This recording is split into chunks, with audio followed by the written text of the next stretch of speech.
नमस्कार, भक्ति स्पिरिचुअल में आप सबका स्वागत है। इस चैनल का टॉपिक कंटेंट अगर आपको अच्छा लगे तो आप चैनल को सब्सक्राइब कर दीजिए, हमें मोटिवेट करने के लिए, हमें सपोर्ट करने के लिए। और जो लोग सपोर्ट कर रहे हैं उनको धन्यवाद, शुक्रिया, थैंक यू सो मच। अगर वीडियो ऑडियो आपको अच्छा लगे तो लाइक करिए, शेयर करिए, जिससे और लोगों तक पहुँचे। इससे हमें मोटिवेशन मिलेगा, हमें सपोर्ट मिलेगा। ठीक है। कितना ख्याल रखते हैं अपने भक्तों का बनवारी, अद्भुत है कृष्ण मुरारी, अद्भुत है कृष्ण मुरारी। जब पांडवों का वनवास था और दुर्वासा ऋषि आए उस समय पांडवों की कुटिया पर, और उनको भूख लगी थी और भोजन की व्यवस्था के लिए गए। उसके लिए हम कुछ लिखे हैं, आपको अच्छा लगे जरूर बताइए। दूत कीड़ा में हार कर पांडवों को मिला वनवास, उस वनवास का एक दिन हुआ था खास, एक दिन हुआ था बहुत खास। दुर्योधन ने कुटिल चाल से ऐसा दाव चलाया, ऋषि दुर्वासा को महल से आमंत्रण भिजवाया। दुर्योधन से होकर प्रसन्न ऋषि शिष्यों सहित आए, महल में पधारे। दुर्योधन ने खूब किया उनका आवा भगत और सेवा, करने लगा इंतजार पाने का फल और मेवा। जब दुर्योधन से प्रसन्न होकर ऋषि दुर्वासा जाने को हुए तैयार, दुर्योधन मीठे वचन में बोला इस प्रकार, अगर आप हम पर प्रसन्न हुए ऋषिवर, मैं मांगना चाहता हूँ आपसे ऐसा वर। अगर आप हमसे प्रसन्न हुए ऋषिवर, तो मैं मांगना चाहता हूँ आपसे एक वर। होकर प्रसन्न ऋषि मीठे वचन सुनाए, जो चाहो मांग लो पुत्र, तुमसे इतना सेवा है कराए। दुर्योधन बोला कुटिलता से, मेरे लिए युधिष्ठिर भैया है बहुत खास, महल रहने वाले अब जंगल में लिए हुए हैं अवकाश। दुर्योधन ऐसा क्यों कहा? क्योंकि उसको पता था कि ऋषि दुर्वासा जो है बहुत क्रोध वाले हैं, और जब ऋषि दुर्वासा जाएंगे युधिष्ठिर के पास और कुछ सेवा में कमी हो जाएगी, तब उस समय जो श्राप देंगे, क्योंकि उनका श्राप अटल रहता है। और इसीलिए ऋषि दुर्वासा से क्या कहता है दुर्योधन? कहता है कि महल में रहने वाले जंगल में लिए हैं अवकाश, मेरे लिए युधिष्ठिर भैया है बहुत खास। हे ऋषिवर, दिल चाहता है मेरा आप उनके पास जाएं, करे भरपेट भोजन आशीष देकर उन्हें आए। युधिष्ठिर मेरे अग्रज भ्राता हैं, उनके लिए रहता है मेरा मन व्यथित।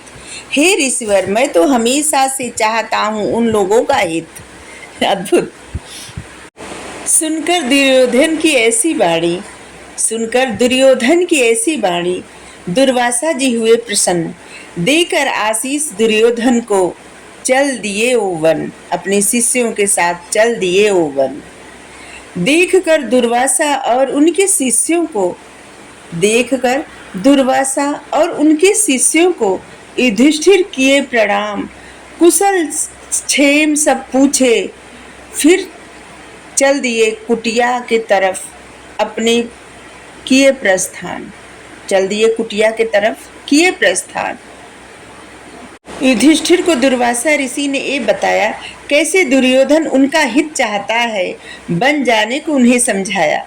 उस समय युधिष्ठिर समझ गए, क्योंकि युधिष्ठिर जानते थे कि दुर्योधन को ये पता है कि एक बाटुली मिली है और उस बाटुली से खाना सभी लोग खाते हैं, भोजन सभी लोग करते हैं, और उसमें ऐसा है वरदान कि जब द्रौपदी भोजन कर लेंगी, इसके पश्चात कुछ भी नहीं बचेगा।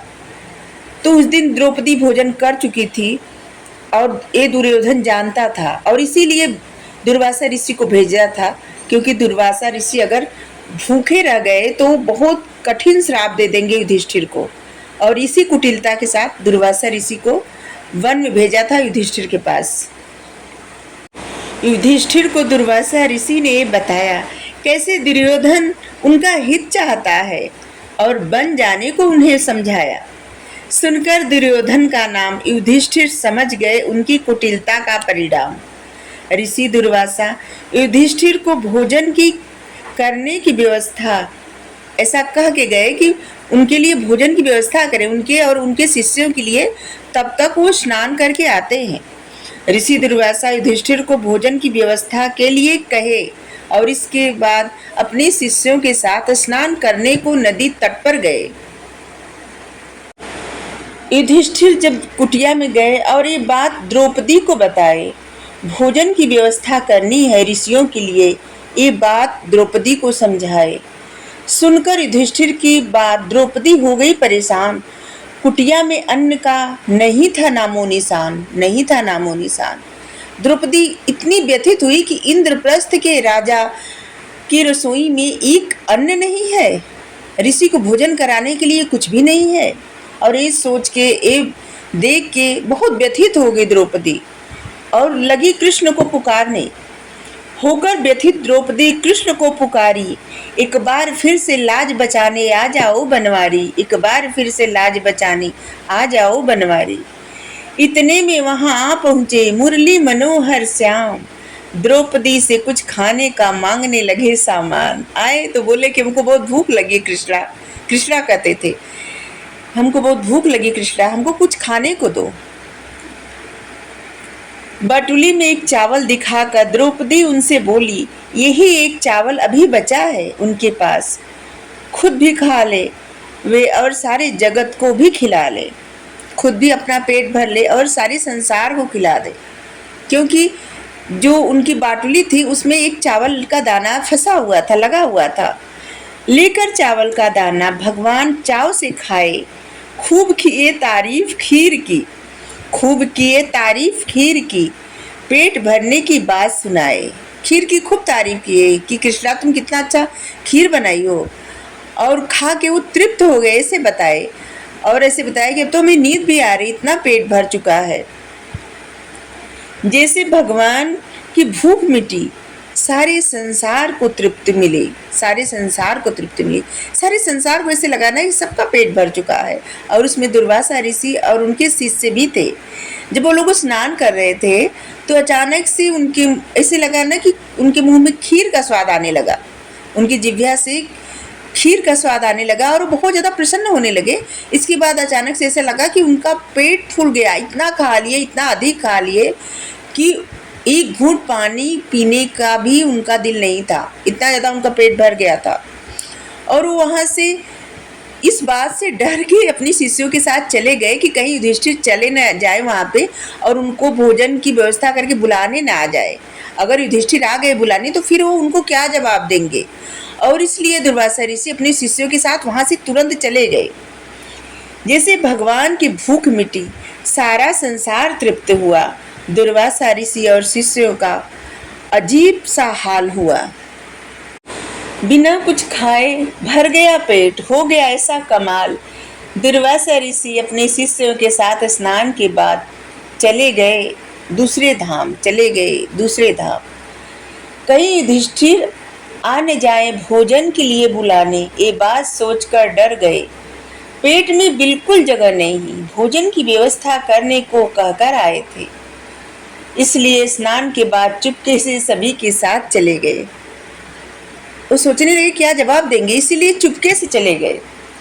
इधर युधिष्ठिर जब कहे ऋषि को बुलाने की बात, युधिष्ठिर को चुप करा के कृष्ण करने लगे अलग वार्तालाप, करने लगे अलग अलग वार्तालाप। जब युधिष्ठिर जी कहे कि वो जाएं ऋषिवर को बुला लाएं और कुछ भोजन की व्यवस्था करें, तब कृष्ण भगवान जी युधिष्ठिर जी से बोले कि पहले उनको भूख लगी रही होगी और उन्होंने ऐसा कहा होगा, अब उनका विचार बदल गया होगा, जाने दीजिए, आइए दूसरी बात करते हैं।